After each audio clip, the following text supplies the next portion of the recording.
কাজের ফাঁকে ছুটি না পেলে মাথা হয়ে যায় গরম। ঘুরতে ভালোবাসি নদী পাহাড়, সত্যি এটাই চরম। তাই মিস করো না বন্ধু, নিয়ে এলাম নতুন গল্পের ডালি। এক বা দুদিনের ছুটি কাটাতে এবার আমার গন্তব্য এক টুকরো বকখালি। শিয়ালদা স্টেশনের বাইরে দাঁড়িয়ে আছি। যেই ট্রেনটা লক্ষ্মীকান্তপুর হয়ে নামখানার উদ্দেশ্যে যায় সেটা আজকে বাতিল আছে। 8:15 জায়গায় আজকে সেটা অন্য টাইম টেবিল শিডিউল করেছে, যেটা হবে 9:15-তে। চলে এসেছি শিয়ালদা স্টেশনে সাউথের দিকে। এখন যাব লক্ষ্মীকান্তপুর। এটা হচ্ছে সাউথের এন্ট্রি পয়েন্টটা। খালি পেটে যাত্রা করাটা শুভ না, তাছাড়া ট্রেন আসতে এখনও অনেক দেরি। তাই সকাল সকাল চিকেন স্যান্ডউইচ দিয়ে ব্রেকফাস্টটা সেরে নিচ্ছি।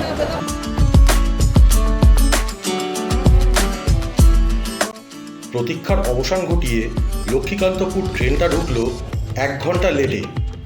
সকাল তখন 9টা। কিছু গান আমরা সবাই মিলে শেয়ার করব।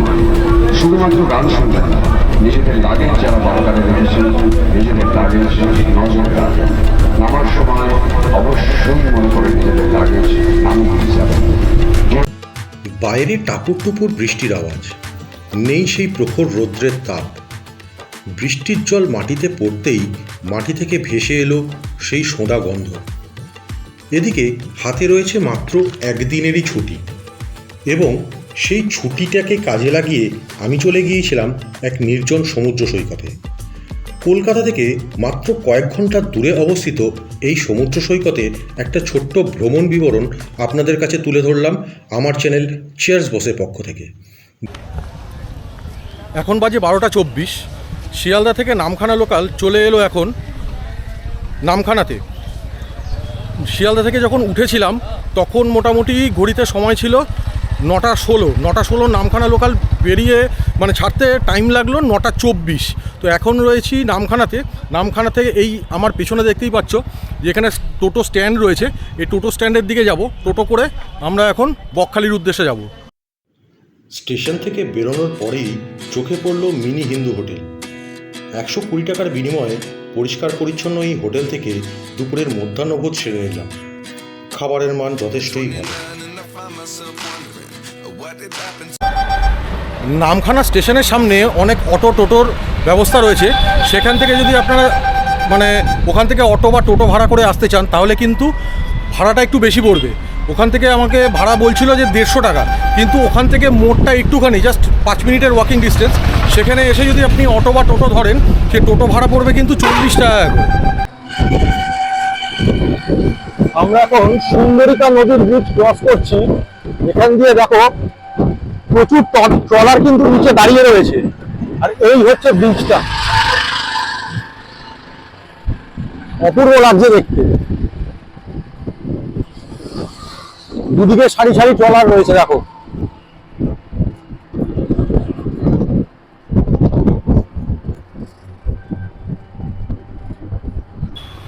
সুন্দরবন এলাকার নামখানা থেকে বকখালি যাওয়ার পথে লালপুল নামক পোলের পাশেই রয়েছে এই কাকড়ামাতার মন্দির। প্রতি শনি এবং মঙ্গলবার এখানে মানসিক পুজো দেওয়া হয়। দোল পূর্ণিমার অষ্টমী তিথিতে এখানে বিশাল বড় মেলা বসে এবং পুজো দেওয়ার সময় এখানে ঘট উত্তোলন হয়।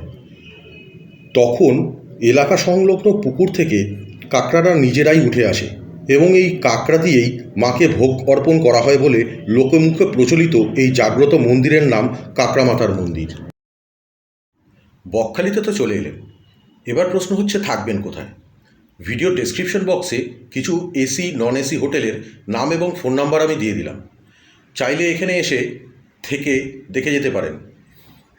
আর হ্যাঁ, আরেকটা ইনফরমেশান আপনাদের সাথে শেয়ার করে রাখি, সেটা হচ্ছে সিজনে কিন্তু এটা রেট চেঞ্জ হয়, সুতরাং বার্গেনিং করতে ভুলবেন না। বকখালিতে ঘুরতে এলে আপনারা অত্যন্ত কম খরচে আহার করতে পারেন এই বনশ্রী রেস্টুরেন্টে, যেটা রয়েছে বাস ডিপোর একদম উল্টো দিকে।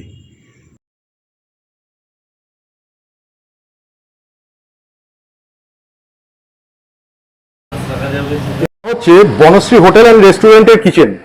খুবই পরিষ্কার এবং পরিচ্ছন্ন। এরা খাবার খুব পরিষ্কারভাবে দেওয়া।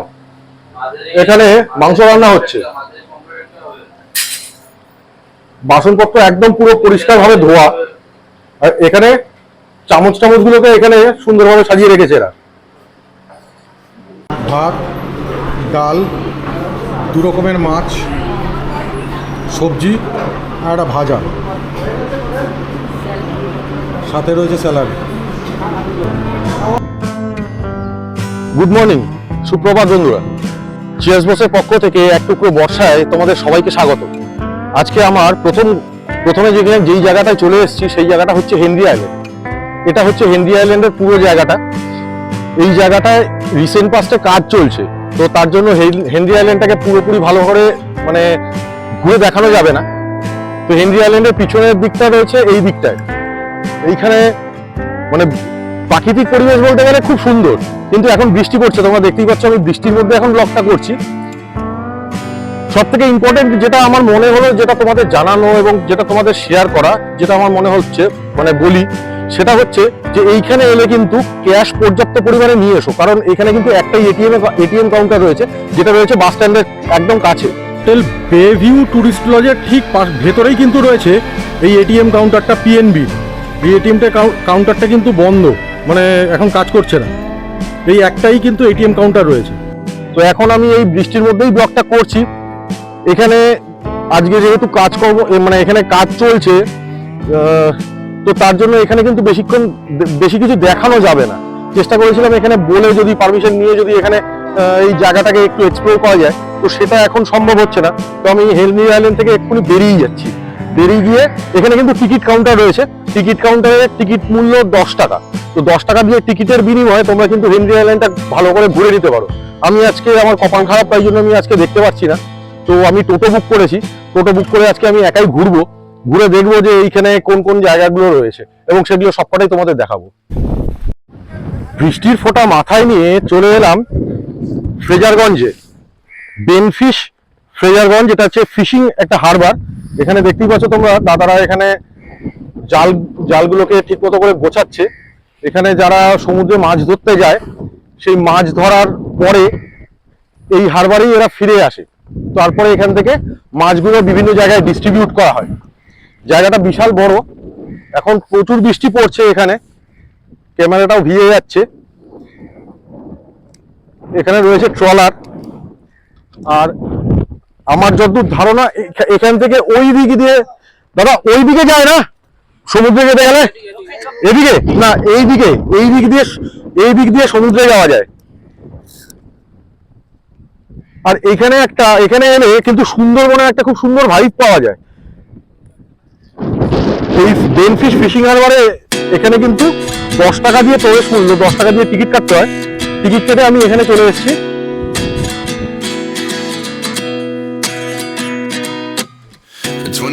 And I find myself wondering what did happen to the last 10.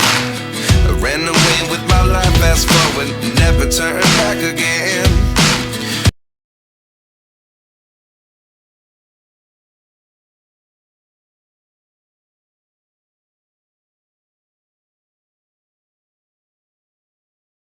ফ্রেজারগঞ্জে fishing harbour দেখার পরে আমি চলে এসেছি কার্গিল বিচে। কার্গিল বিচটা কিন্তু খুব সুন্দর। কার্গিল বিচে এই দিকটা তোমরা দেখতে পাচ্ছ, এই দিকটা হচ্ছে কিন্তু মৌসুমী বিচ, আর এই দিকের বিচটা রয়েছে এটা হচ্ছে জম্মু বিচ। এখন প্রচণ্ড হাওয়া চলছে, বৃষ্টিও পড়ছে সেখানে। এখানে কিন্তু ট্রলারগুলো তার জন্য এখন দাঁড়িয়ে রয়েছে, মাছ সমুদ্রে কিন্তু যাচ্ছে না মাছ ধরতে। আর রিসেন্ট পাস্টে এই যে আমফান, লায়লা এইসব বিভিন্ন ধরনের ঝড় উঠেছিল, সেই ঝড়ে কিন্তু এই জায়গাগুলো পুরোটাই ভেঙে গেছে। তো এইবারে রেমাল যে ঝড়টা এসছে, সেই ঝড়ে কিন্তু এখানে বিশেষ কোনো একটা ক্ষতি হয়নি। তো জায়গাটা কিন্তু খুব সুন্দর, নিরিবিলি এবং নির্জন। এবং সামনেই দেখতে পাচ্ছ উন্মাদনাকে বেশি প্রশ্রয় যেন না দেওয়া হয়, তার জন্য কিন্তু এখানে বোল্ডারগুলোকে এখানে এরকমভাবে দিয়ে রেখেছে। এখন জোয়ার আসছে, তো জোয়ারে একটু পরেই জোয়ারের জল পুরোটাই এখানে প্লাবিত করে দেবে, মানে ডুবিয়ে দেবে।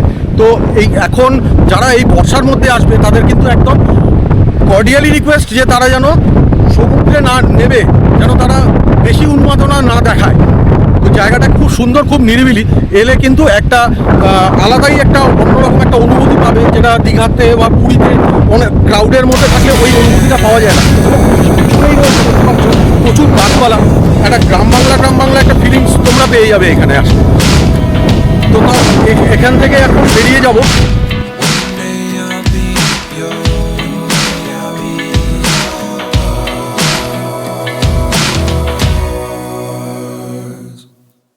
Life lessons come one in a dozen. The other 11 get something from nothing. Life lessons come one in a dozen. The other 11 get something from nothing. Life lessons come one in a dozen. The other 11 get something from nothing. Life changes, just open the door. One thing's certain, I'll always be yours. আমি এখন চলে এসেছি ফ্রেজারগঞ্জে। ফ্রেজারগঞ্জে আমি যেই জায়গায় দাঁড়িয়ে রয়েছি এখানে হচ্ছে গঙ্গামায়ের মন্দির। আর আমফান বিভিন্ন যে ঝড়গুলো এসছে সেই ঝড়ে ফ্রেজারগঞ্জের পাড়গুলোকে একদম পুরো কিন্তু ভেঙে উড়িয়ে দিয়েছে। তো এখন পাড় বাঁধানোর কাজ চলছে। এই বাড়িটার মধ্যে তোমরা অনুমান করতে পারবে যে এখানে কীরকম ধরনের ঝড়ে মানে ঝড়গুলোতে কীরকম ধরনের অবস্থা পড়ে। এই ঝড়ে পুরো বাড়িটাকে ভেঙে দিয়েছে, একটা পোর্শন পুরো নিয়ে চলে গেছে। প্রচুর ছোটো ছোটো ছোটো ছোটো বাড়িঘর ছিল, যে বাড়িঘরগুলোকে ভেঙে দিয়েছে। এই দিকটা হচ্ছে কোস্টগার্ড এরিয়া। এই কোস্টগার্ডের এটা হচ্ছে একটা টাওয়ার। আর এই জায়গাতে ডিসেম্বর জানুয়ারি এই মাসগুলোতে এখানে শুটকি মাছের কারবার কিন্তু খুব ভালো চলে। এই জায়গাটা এখন পুরোটাই কিন্তু নতুন করে রিপেয়ারিংয়ের মানে মেরামতের কিন্তু কাজ চলছে এখন। সন্ধেবেলায় চলে এসেছিলাম সমুদ্র সৈকতের পাশে। সমুদ্র সৈকত লাগোয়া বিভিন্ন পণ্য সামগ্রীর দোকান আছে, চাইলে টুকটাক কেনাকাটাও করতে পারেন।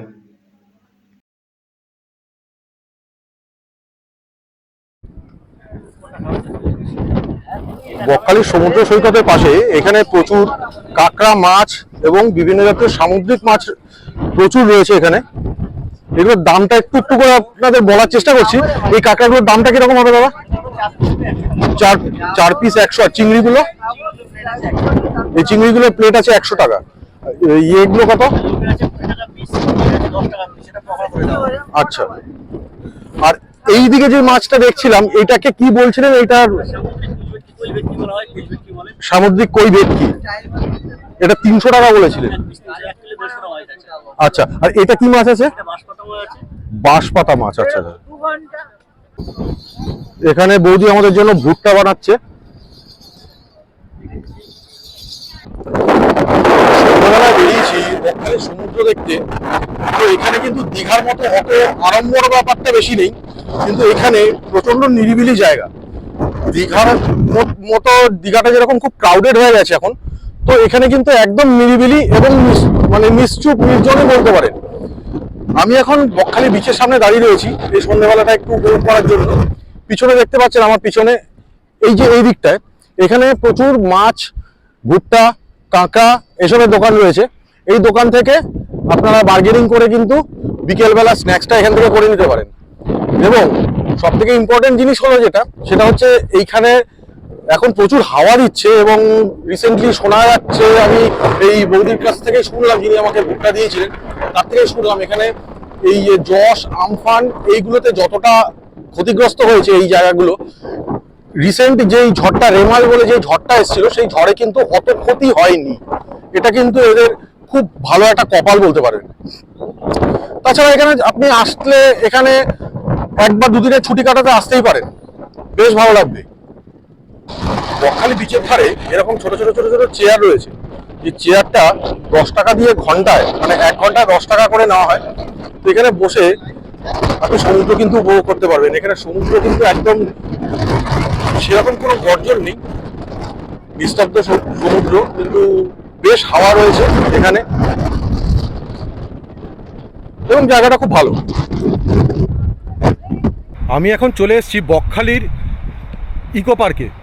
এই ইকো পার্কটা কিন্তু খুব সুন্দর, দোলনা রয়েছে বাচ্চাদের জন্য, খেলার জায়গা রয়েছে, এরকম ঝাউবনের মধ্যে রয়েছে, যেটা দেখতে খুব সুন্দর লাগছে। স্লিপ রয়েছে, বাচ্চাদের খেলাধুলা করবার জন্য যা যা দরকার হয় মোটামুটি এখানে সবই পেয়ে যাবে। যদি জায়গাটাকে একটু ঘুরিয়ে দেখাই, এই দেখো, রাত্রিবেলা কিন্তু বেশ একটা গা ছমছমে একটা অনুভূতি পাবে। সুন্দর দেখতে লাগছে কিন্তু জায়গাটা। এই জায়গাটা পুরোটাই জঙ্গলের মধ্যে পার্কের মতন, পার্কে যেরকম নিরিবিলিতে বসার জায়গা থাকে, বসে গল্প আড্ডা এসব করা যায়, এখানেও সেরকম রয়েছে। আর এদিকে রয়েছে সমুদ্রটা, এখান দিয়ে এই সমুদ্র ধরে যদি কেউ সমুদ্র যাত্রা করে তাহলে তো বে অফ বেঙ্গল মানে বঙ্গোপসাগরে চলে যাবে। আর ওদিকে রয়েছে টেন্ট, যদি কেউ এই ইকো পার্কে এসে টেন্টে থাকতে চাও সেই টেন্টে থাকারও ব্যবস্থা রয়েছে এখানে। এখানে টেন্টের ভাড়া 1500 থেকে 2000 টাকা, 2200 টাকা এর মধ্যে থাকে সিজনে। এবার অফ সিজনে মোটামুটি একটু বার্গেনিং করে তারপর এখানে চলে আসলেই হবে। এখানে আসতে গেলে কলকাতা থেকে যখন আসবে তো সেই জায়গাটা আমি বলে দেবো যে এই জায়গাটা হচ্ছে আশ্রম মোড়। এই আশ্রম মোড়ে তোমাদের নামতে হবে। আশ্রম মোড় থেকে কিন্তু তোমরা ডান দিকে চলে আসবে একদম ইকো পার্কে। ওখানে আশ্রম মোড়ে নেবে যাকে খুশি জিজ্ঞাসা করলেই হবে যে বকখালির ইকো পার্কটা কোন দিকে। তো বকখালির ইকো পার্কটাতে এলে জায়গাটা কিন্তু খুব সুন্দর, ঘুরে একবার দেখে যেতে পারো। আর তো আজকে এই পর্যন্তই, আমার ব্লগের আজকে এইখানেই শেষ।